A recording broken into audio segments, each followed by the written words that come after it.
బైబిల్లో 2 కొరింథీ 11వ అధ్యాయంలో అపోస్తులైన పౌలు గారు మాట్లాడుతూ తాను క్రీస్తు కోసం అనుభవించిన శ్రమలను కొరింథీ సంఘానికి వివరించారు. నేను అనేకసార్లు చెరసాల్లో ఉన్నాను, అనేక దెబ్బలు తిన్నాను, ఎన్నోసార్లు ప్రాణాపాయంలో ఉన్నాను. రాళ్ళు, కొరడాలు, కర్రలతో నన్ను అనేక సార్లు కొట్టారు. సముద్రంలో ఓడ 3 సార్లు పగిలిపోగా రాత్రి మగళ్ళు సముద్రంలో గడిపాను. దొంగలు, అన్యులు, నా అనుకున్న సహోదరులు అందరూ నన్ను హింసించారు. చాలాసార్లు నిద్ర లేదు, ఆహారం లేదు, చలికి కనీసం ఒంటిపై బట్ట కూడా లేకుండా నేను క్రీస్తు కొరకు, ఆత్మల రక్షణ కొరకే ప్రయాసపడ్డాను అని చెప్పారు.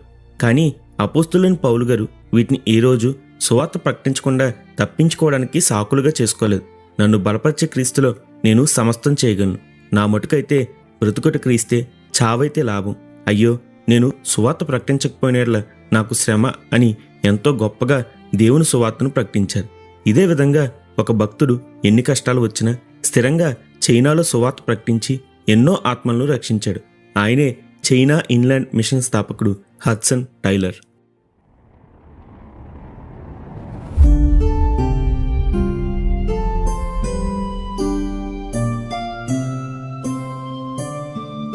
జేమ్స్ హడ్సన్ టైలర్ గారు 1832 మే 21న యూరప్లోని యార్క్షైర్ అనే ప్రాంతంలో బార్న్స్లీ అనే ప్రదేశంలో జేమ్స్ టైలర్, అమీలియా హడ్సన్ టైలర్లకు జన్మించారు. ఈయన తల్లిదండ్రులు ఇద్దరు చాలా భక్తిపరులు. తండ్రి ఒక మెడికల్ కెమిస్ట్గా ఉంటూనే ఒక మెథడిస్ట్ సంఘానికి బాధకునిగా పరిచయం చేసేవాడు. ప్రార్థనాపరులైన వీరి ప్రభావం హడ్సన్ టైలర్ గారిపై ఎంతో ప్రభావం చూపింది. తన 4 సంవత్సరాల వయసులోనే ఒకసారి నేను పెద్ద అయ్యాక చైనాకు మిషనరీగా వెళ్తా అని హడ్సన్ టైలర్ గారు తన తల్లిదండ్రులతో అన్నారు. అయితే రోజులు గడిచే కొద్దీ లోక ఆశలు హడ్సన్ టైలర్ గారిని బాగా ఆకర్షించాయి. ఈయన లోక జ్ఞానం, ధనగంతుల వెనక పరిగెట్టడం మొదలుపెట్టి దేవునికి దూరం అయిపోయారు. తన 15 సంవత్సరాల వయసులో ఒక బ్యాంకులో క్లర్క్గా పని మొదలుపెట్టారు. ఇక్కడ ఎంతగా పనిలో మునిగిపోయాడంటే రాత్రులు కూడా గ్యాస్ లైట్ వెలుగులో పనిచేసేవాడు. దీని కారణంగా కంటి చూపు దెబ్బతింది. దీంతో 1848లో ఇక ఈ పనికి ముగింపు వాళ్ళకి తండ్రితో పాటు కెమిస్ట్గా పని మొదలుపెట్టాడు. ఈ సమయంలో తన 17 సంవత్సరాల వయసులో ఒకరోజు ఇంట్లో ఉండగా తన తండ్రి లైబ్రరీలో ఏదైనా పుస్తకం చదువుదామని పుస్తకాలు వెతకడం ప్రారంభించారు. ఇదే సమయంలో ఈయన తల్లి అమీలియా గారు చాలా దూరంలో బంధువుల ఇంటికి ప్రయాణమై బయలుదేరుతున్నారు. అయితే ఇదే సమయంలో దేవుడు అమీలియా గారి హృదయంలో ఏదో ఒక గొప్ప కార్యం చేయబోతున్నానని ప్రార్థన చేయమని ప్రేరేపిస్తున్నాడు. దాంతో బయలుదేరడానికి బయటకు వెళ్లి తాళం వేసిన ఆమె ఆత్మ ప్రేరణకు లోబడి తిరిగి తాళం తెరిచి ఇంటి లోపలికి వచ్చి ప్రార్థించడం మొదలుపెట్టింది. దేవుడు ఆత్మలో తృప్తినిచ్చే వరకు ప్రార్థించి నిశ్చయత వచ్చాక తిరిగి ప్రయాణమే వెళ్ళిపోయారు. అయితే ఇదే సమయంలో ఏదైనా పుస్తకం చదువుదామని పుస్తకాలు వెతుకుతున్న హడ్సన్ టైలర్ గారు ఒక కరపత్రాన్ని చూశారు. దానిలో యేసు ముగించాడు అని రాసి ఉంది. అసలు ఏంటి యేసు ముగించాడు అని అది చదివిన హడ్సన్ టైలర్ గారు అక్కడే మోకరించి తన పాపాల విషయమై పశ్చాత్తాపడి దేవుణ్ణి తన సొంత రక్షకునిగా అంగీకరించారు. ఆ తర్వాత తన ప్రయాణం ముగించుకుని ఇంటికి వచ్చిన తల్లిని ఎదుర్కొంటూ హడ్సన్ టైలర్ గారు, అమ్మా, నేను నీకు ఒక ఆనందకరమైన విషయం చెప్పాలి అంటుండగా తల్లి, అవును, అది నేను వినాలని గత 15 రోజులుగా ఎదురు చూస్తున్నా. నా ఆత్మలో దేవుడు పట్టలేని ఆనందాన్ని నింపాడు అన్నారు. అప్పుడు హడ్సన్ టైలర్ గారు తన రక్షణ అనుభవాన్ని తన తల్లికి చెప్పారు. దేవుడు చేసిన ఈ అద్భుత కార్యాన్ని బట్టి హడ్సన్ టైలర్ గారి తల్లిదండ్రులు ఎంతో ఆనందించారు. దీని తర్వాత హడ్సన్ టైలర్ గారు నిరంతరం ప్రార్థనలో, దైవ ధ్యానంలో గడిపేవారు. అయితే డిసెంబర్ 2, 1849 సంవత్సరంలో దేవుడు హడ్సన్ టైలర్ గారిని చైనాకు మిషనరీగా ఉండమని పిలవడం ఆయన తన ఆత్మలో గ్రహించారు. వెంటనే ఆయన తన ఇంటిని, సౌకర్యవంతమైన జీవితాన్ని వీడి ఒక మురికివాడకు తరలిపోయారు. ఆ మురికివాడలో కటిక నేలపై పడుకుంటూ ఒంటరిగా నిత్యం ప్రార్థనలో గడుపుతూ చైనా వెళ్లడానికి మాండరిన్ భాషలో లూకా సువార్త చదవడం ప్రారంభించారు. అలాగే ఒక వ్యక్తి వద్ద పనిచేస్తూ మురికివాడలో వారికి వైద్యం చేస్తూ సువార్త చెప్పేవారు. అక్కడి ప్రజలు పేదరికంలో త్రాగుడుకు బానిసలై కుటుంబాన్ని వీధుల్లో పాడేస్తుంటే రోధించే స్త్రీలు, దీనంగా బిక్కుబిక్కుమంటున్న చిన్నబిడ్డలను చూసి హడ్సన్ టైలర్ గారు నిత్యం రోధిస్తూ వారి కొరకు ప్రార్థించేవారు. అయితే ఇక్కడనే ఈయన తన విశ్వాస పాఠాలు నేర్చుకున్నారు. తాను పనిచేస్తున్న యజమాని తరచుగా జీతం సమయానికి ఇవ్వడం మర్చిపోయేవాడు.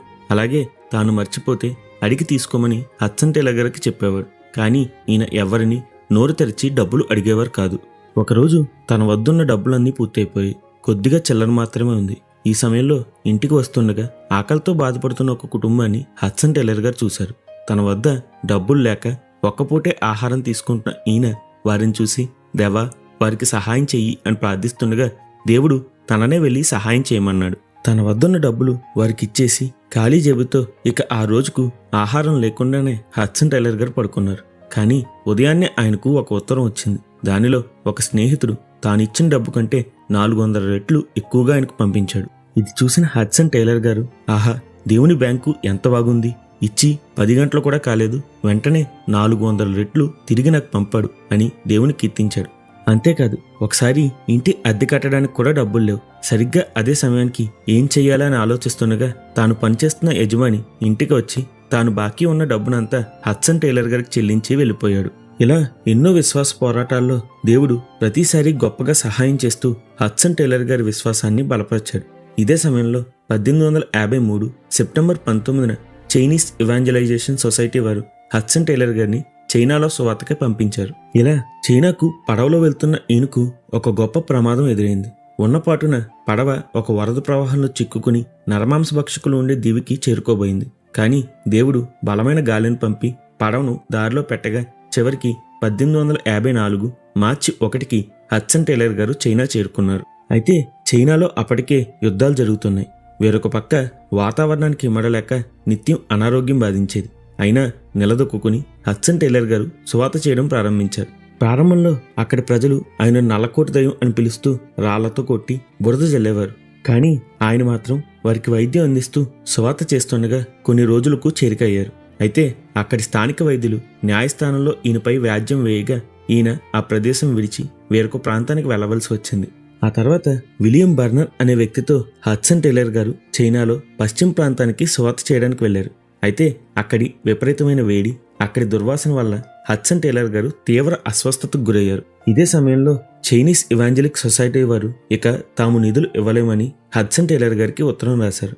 అలాగే ఇంకా అగ్ని ప్రమాదం జరిగి హడ్సన్ టైలర్ గారి మెడికల్ సామాను మొత్తం కాలిపోయింది. అలాగే ఈయనతో వచ్చిన బర్నర్ గారిని సువార్త చేస్తున్నాడని అక్కడి పోలీసులు అరెస్ట్ చేశారు. ఒకే సమయంలో అన్ని రకాల శోధనలు ఈయనను ఉక్కిరిబుక్కిరి చేశాయి. చేసేది లేక ప్రార్థన చేస్తుంటే దేవుడే నెమ్మదిగా పరిస్థితులను చక్కబెట్టాడు. ఏ సహాయం లేకుండా ఎలా సేవ చేయాలి అని ఆలోచిస్తుండగా జార్జ్ ముల్లర్ గారు రాసిన లేఖ టైలర్ గారికి ఎంతో ధైర్యాన్ని ఇచ్చింది. దాంతో వెంటనే చైనీస్ ఇవాంజలిక్ సొసైటీకి ఈయన రిజైన్ చేశారు. ఆ తర్వాత ఒక మిషనరీ చైనాలో నిక్పో అనే ప్రాంతంలో ఒక హాస్పిటల్ ఏర్పాటు చేసి అక్కడికి హడ్సన్ టైలర్ గారిని ఆహ్వానించారు. అక్కడే వారితో ఉంటూ ఈయన అక్కడే స్కూల్లో బాలికలకు విద్య అందించే మారియా అనే మిషనరీని జూన్ 20, 1857లో వివాహం చేసుకున్నారు. వీరికి 1859 జూలై 31న గ్రేస్ అనే బిడ్డ జన్మించింది. అయితే నిరంతర పరిచర్య భార్యాభర్తలిద్దరినీ అనారోగ్యం పాలు చేసింది. ఇక కోలుకోలేని పరిస్థితుల్లో 1860 నవంబర్లో వీరిరువురు లండన్ ప్రయాణమయ్యారు. 1861 ఏప్రిల్లో వీరికి హెర్బర్ట్ అనే మగబిడ్డ జన్మించాడు. కానీ కొన్ని రోజులకే మరణించాడు. ఒక పక్క మారియా గారికి మాత్రం వీడని అనారోగ్యం. ఈ సమయంలోనే నిక్పో అనే చైనీస్ మాండలికంలో హడ్సన్ టైలర్ గారు బైబిల్ను తర్జుమా చేశారు. వీరికి 1862లో బెట్టి, 1863లో ఫ్రీడీ, 1864లో శామ్యుల్ అనే బిడ్డలు జన్మించారు. అలాగే ఇదే సమయంలో దేవుడు హడ్సన్ టైలర్ గారిని చైనాకు మిషనరీలను పంపే మిషన్ స్థాపించమని ప్రేరేపిస్తున్నాడు. అప్పుడు 1865 జాన్ 25న $50తో హడ్సన్ టైలర్ గారు ఒక బ్యాంక్ అకౌంట్ తెరిచి చైనా ఇన్లాండ్ మిషన్ను స్థాపించారు. 24 మందిని చైనాకు మిషనరీగా తీసుకువెళ్లాలనేది దేవుని పిలుపు.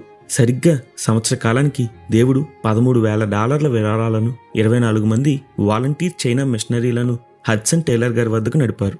దీంతో ఈయన తన కుటుంబంతో తిరిగి చైనా ప్రయాణమయ్యారు. అయితే మరలా అనారోగ్యం, స్థానికుల దాడులు, యుద్ధం, పరిస్థితులు చాలా కష్టంగా మారాయి. ఇదే సమయంలో మారియా గారికి టీబీ వచ్చింది. సరిగ్గా ఇప్పుడే 1867లో వీరికి మారియా అనే బిడ్డ జన్మించింది. అదేవిధంగా చైనాలో స్థానికులు నిత్యం వీరిపై తిరుగుబాటు చేసేవారు. స్థానికంగా ఉండే ఒక విగ్రహాలు చేసే వ్యక్తి నిత్యం వీరిని ఎదిరిస్తూ ఉండేవాడు. అయితే అతని రక్షణ కొరకు హడ్సన్ టైలర్ గారి పెద్ద కుమార్తె గ్రేస్ నిత్యం ప్రార్థన చేసేది. 8 సంవత్సరాల ఈ పాప ఆ వ్యక్తి కోసం ప్రార్థిస్తూనే ఆగస్టు 23, 1867లో ప్రభువులో నిద్రించింది. ఈ సంఘటన హడ్సన్ టైలర్ గారిని చాలా బాధకు గురిచేసింది. కానీ ఆ విగ్రహాలు చేసే వ్యక్తిలో మార్పు వచ్చి ఆ ప్రాంతంలో పరిస్థితులు చక్కబడ్డాయి.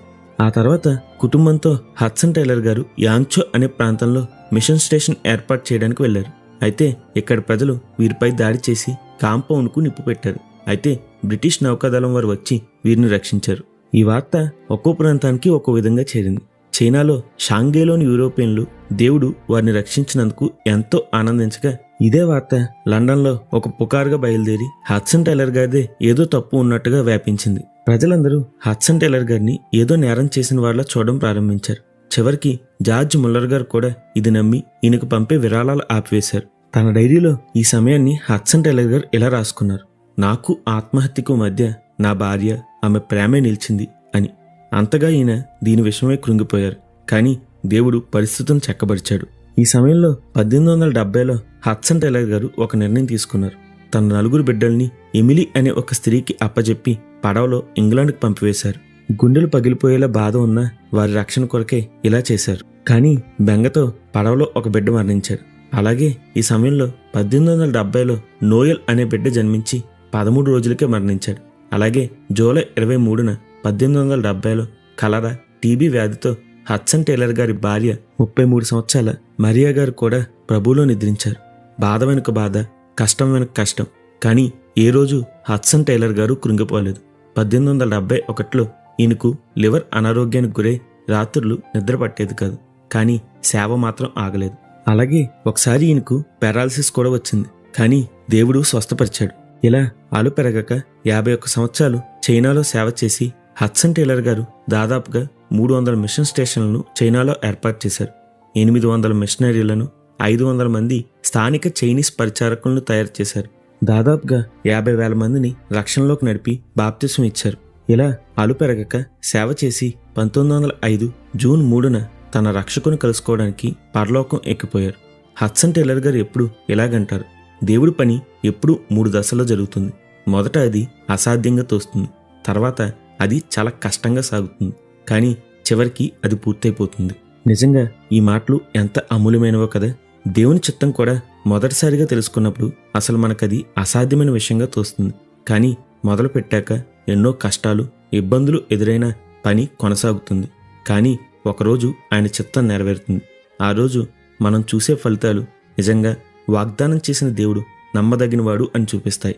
అట్టి గొప్ప దేవుని ప్రణాళికలు మన జీవితాల్లో కూడా నెరవేరబడునుగాక. నిత్యం యేసుక్రీస్తు నామానికే మహిమ కలుగునుగాక. ఆమెన్. హల్లెలూయా.